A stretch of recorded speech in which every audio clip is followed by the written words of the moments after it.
శ్రీమాత్రే నమః. శ్రీ గురుభ్యో నమః. సర్వే జన సుఖినో భవంతు, లోకా సమస్త సుఖినో భవంతు. నేను మీ భానురేఖ. ఈరోజు నేను మీతో డిస్కస్ చేయాలనుకుంటున్న టాపిక్ వచ్చి, మనం భగవంతుణ్ణి ఎందుకు ఆరాధించాలి అంటే, మనం పంచ ఉపచారాలతో మనం కనీసం భగవంతుని పూజించాలి అని చెప్పి అనుకుంటూ ఉన్నాం. ఎందుకు పూజించాలి? ఇలాంటి ప్రశ్నలు వస్తూ ఉంటాయి. అందరూ చేస్తూ ఉంటారు, కానీ చాలామందికి దాని గొప్పతనం తెలుసు కూడా. కానీ ఒక్కొక్కరు ఒక్కొక్క రకంగా కనెక్ట్ అవుతూ ఉంటారు అన్నట్లు ఒక్కొక్కరి భావాలు ఒక్కొక్క విధంగా ఉంటాయి. నేను నా పాయింట్ ఆఫ్ వ్యూలో మీతో షేర్ చేసుకోవాలనుకుంటున్నాను. మన కంటికి కనిపించకుండా ఒక శక్తి నడిపిస్తుంది. ఆ శక్తి అనేది ఎన్నో యుగాల నుండి వస్తూనే ఉంది. ఎన్నో తరతరాల నుండి కంటిన్యూ అవుతూనే ఉంది. ఎంతమంది ఆ శక్తిని అణచాలి అని ప్రయత్నం చేసినా సరే అది అణిగిపోతుంది. ఇంకా దాని ఇది కోల్పోతున్నాము అనుకున్న సమయంలో సత్పురుషుల రూపంలో, గురువుల రూపంలో ఎవరో ఒకరు వచ్చి దాని యొక్క గొప్పతనాన్ని అందరికీ తెలియజేస్తూ ఆ శక్తిని ఇంకా పడిపోతుంది అనుకున్నది మరింత వ్యాప్తి చెందేలాగా మొత్తం అందరికీ దాని గొప్పతనాన్ని చాటి చెప్పి మళ్ళీ దాన్ని కంటిన్యూ అయ్యేలాగా చేస్తూ వస్తున్నారు. అంటే ఆ శక్తికి ఎంత పాజిటివిటీ, ఎంత గొప్పతనం లేకపోతే అది ఆగకుండా ఎంతమంది దానిని అణచాలని చూస్తూ ఉన్నా అది మరింతగా అందరికీ దాని గొప్పతనాన్ని చాటుతూ మన చేత పూజించబడుతుంది, మన చేత ఆరాధించబడుతుంది. ఎందుకు అంటే అది దైవం కాబట్టి. మన ఆ దైవానికి ఏ పేరు పెట్టుకున్నా సరే, మన ఇష్ట దైవం కింద మనం పూజిస్తామో, లేదు అంటే మన కులదేవత కింద పూజిస్తామో, ఎలా పూజించినా సరే దైవము దైవమే.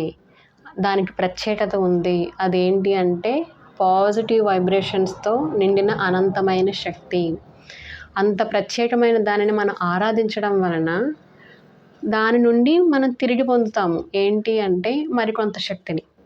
దాని శక్తి అనంతం. భగవంతుడు చాలా శక్తిమంతుడండి. మనం నిత్యము ఆరాధించడం వలన కొంచెం దాని నుంచి ఆ అనంతమైన శక్తి నుండి మనం కూడా కొంచెం రిసీవ్ చేసుకుంటున్నాం, అంటే తిరిగి పొందుతున్నాం. భగవంతుడి తత్వం ఏంటి అంటే మనం ఏది ఇస్తే దానికి కొన్ని రెట్లు ఎక్కువ అయ్యి మనకి వస్తుంది అని చెప్పి అనుకున్నాం. సో మనం నిత్యము ఆరాధించడం వలన మనకు కావాల్సిన విధంగా శక్తిని పొందుతున్నాం. మనం రోజు లేచినప్పటి నుంచి మనం ప్రతిరోజు మనం జీవించాలంటే శక్తి కావాలి. మనం ఆహారాన్ని తింటున్నాము, మనకు కావాల్సినవన్నీ మనం మెయింటైన్ చేసుకోవడం వలన మన బాడీని, మన హెల్త్ని, అదేవిధంగా మనం ఆరోగ్యంగా ఉంచుకుంటూ మన కుటుంబ బాధ్యతలు ఇవన్నీ నిర్వర్తిస్తున్నామంటే అన్నిటికీ శక్తి అనేది కావాలి. ఈ శక్తి అనేది మనకి ఎక్కడి నుంచి వస్తుంది అంటే, మనకి ఒక్కొక్కరు ఒక రకంగా చెప్తూ ఉంటారు. దైవాన్ని నమ్మే వాళ్ళు భగవంతుడే మనల్ని నడిపిస్తున్నాడు అని చెప్తూ ఉంటారు. సో ఇప్పుడు ఆ దేవుడే మనకి నడిపిస్తున్నాడు. సో మనం కృతజ్ఞత రూపంలో నిత్యము ఆ శక్తిని ఆరాధిస్తూ ఇంకొంచెం బాగా కనెక్ట్ అవుతూ ఇంకొంచెం ఆ శక్తిలో నుంచి మనం కూడా రిసీవ్ చేసుకుంటూ ఉంటున్నాం, అంటే తిరిగి పొందుతూ ఉంటున్నాం అన్నమాట. దానివలన మనం మన సమస్యల నుంచి బయటపడడానికి కావాల్సిన ధైర్యం అనేది పొందుతూ ఉంటాము. ముఖ్యంగా ఏంటి అంటే నిత్యము దీపారాధన చేస్తూ దైవాన్ని ఆరాధించడం వలన అది చేసేది 5 నిమిషాలు 10 నిమిషాల పూజ అయినా సరే ఆ ఇంటి నిండా పాజిటివ్ వైబ్రేషన్స్ అనేవి స్ప్రెడ్ అవుతాయి, అంటే వ్యాపిస్తాయి. మన శరీరం చుట్టూ ఉండే ఆరా అనేది చాలా స్ట్రాంగ్ అవుతుంది. మన లోపల ఉన్న చక్రాస్ అనేవి ఉన్నాయని చెప్పాను కదండి. ఆ చక్రాలు కూడా పంచభూతాలతో కనెక్ట్ అయి ఉంటాయి. మనం పంచ ఉపచారాలతో పూజ చేస్తున్నాం కదా, అవి పంచభూతాలనేనండి. అంటే అనంతమైన శక్తిని మనం పంచభూతాలతో ఆరాధిస్తున్నాం. గాలి రూపంలో అంటే ధూపం వేస్తూ అది వ్యాప్తి చెందుతుంది. అదేవిధంగా గంధం రూపంలో, వాసన రూపంలో మనం సమర్పిస్తున్నాం ఆ శక్తికి. పుష్పాల రూపంలో ప్రకృతి, పచ్చటి ఆకులు, పుష్పాలు, పత్రాలు ఇవన్నీ కూడా ఏంటి అంటే మనం సమర్పిస్తున్నాము. అంతేకాకుండా మనం అగ్ని రూపంలో, అగ్ని గురించి తెలిసిందే కదండి. మన ఎంతటి చీకటైనా సరే ఒక్క దీపం వెలిగించగానే మొత్తం ఆ రూమ్ అంతా కూడా వెలుగుతో నిండుతుంది. మన జీవితంలో ఎన్ని కష్టాలు ఉన్నా సరే మన లోపల మనం సాధించగలము అన్న ఆశ ఉంటే, మనం ఆ కష్టాల నుంచి బయటపడగలం అన్న ధైర్యం ఉంటే చాలు, మనం ఏదో ఒకటి చేసి దాని నుంచి బయటపడతాం. దాన్ని సూచిస్తుంది అగ్ని అనేది. ఆ చీకటిని పారద్రోలుతుంది. అలాగే మన జీవితాల్లో కూడా జీవించాలి, మనం సాధించాలి అనే ఆశ, ఆ హోప్ ఏదైతే ఉందో ఆ కోరిక అనేది కలిగించి మన చేత నడిపిస్తుంది. ఈ విధంగా మనం పంచ ఉపచారాలు చేస్తూ మనం పంచభూతాలతో ఆ అనంతమైన శక్తిని పూజిస్తున్నాం. ఆ అనంతమైన శక్తిలో ప్రకృతి ఒక భాగం అని చెప్పి అనుకున్నాం. ప్రకృతి పురుషుడు కలిసిందే పరిపూర్ణమైన శక్తి, అదే పరబ్రహ్మ.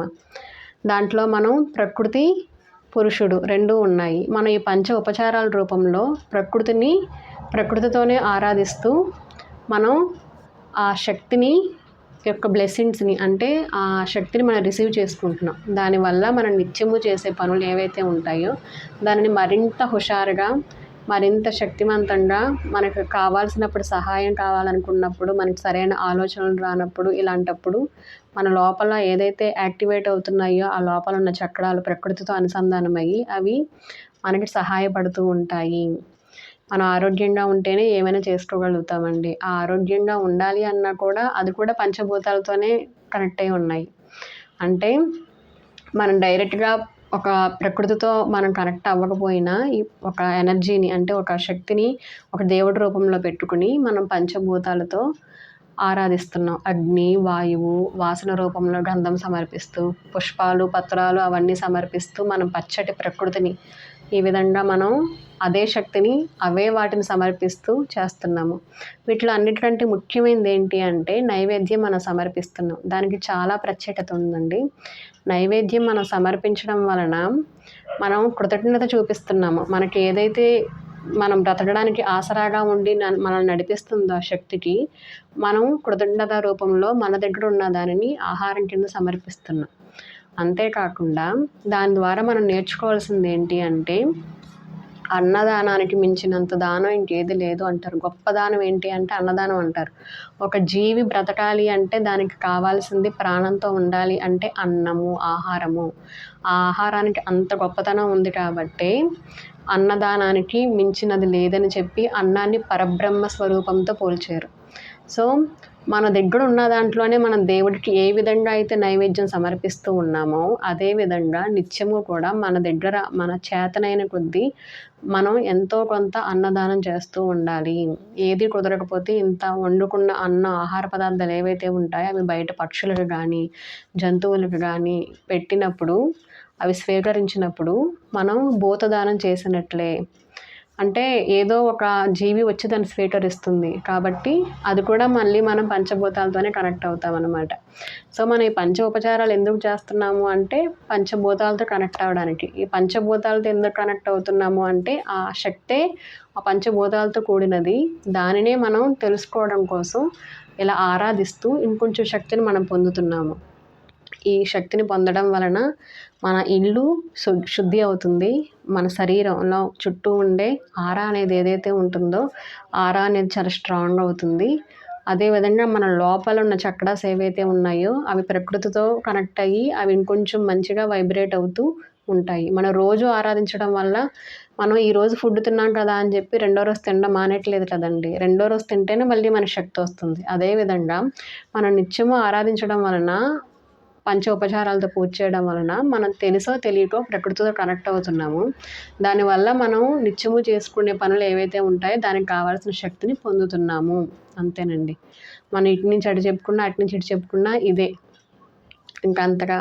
నాకైతే ప్రస్తుతానికి ఇదే చెప్పాలనుకుంటున్నానండి. మెయిన్ ఏంటి అంటే దైవము అనంతమైన శక్తి.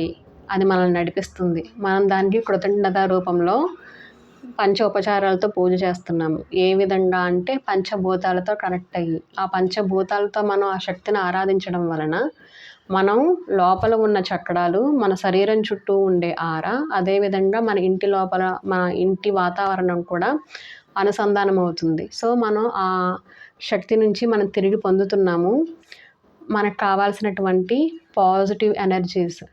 ఎప్పుడైతే ఆ పాజిటివ్ వైబ్రేషన్స్ మనం రిసీవ్ చేసుకుంటున్నామో మన ఇల్లు ప్రశాంతంగా ఉంటుంది, మన మనసు ప్రశాంతంగా ఉంటుంది, మన చుట్టూ ఉండే ఆరా స్ట్రాంగ్గా ఉంటుంది. మనకి మినిమం మనం ఏం చేసుకోవాలో ఆ రోజంతా పనులు, దానికి కావాల్సిన శక్తిని మనం ఇంకొంచెం ధైర్యంగా, ఇంకొంచెం ప్రశాంతంగా మనం చేసుకోగలుగుతాము. చాలామంది పూజ చేసి చాలా ప్రశాంతంగా ఉంది అన్న వాళ్ళు ఉంటారండి. అంటే వాళ్ళు ఇంకొంచెం ఎక్కువ బాగా కనెక్ట్ అయ్యారు అని చెప్పి అర్థం. సో ఈ పంచోపచారాలు ఎందుకు చేయాలి అంటే ప్రకృతితో మనం కనెక్ట్ అవుతున్నాము. ఆ ప్రకృతిని మన లోపల ఉన్న వాటిని మేల్కొల్పుతున్నాము. మన బయట ఉన్న వాటిని కూడా మేల్కొల్పుతున్నాము. ఆ మెయిన్ ఏదైతే అసలు ఎనర్జీ ఉందో దాంతో కనెక్ట్ అవ్వడం ద్వారా. So thank you so much అండి. గ్రాటిట్యూడ్.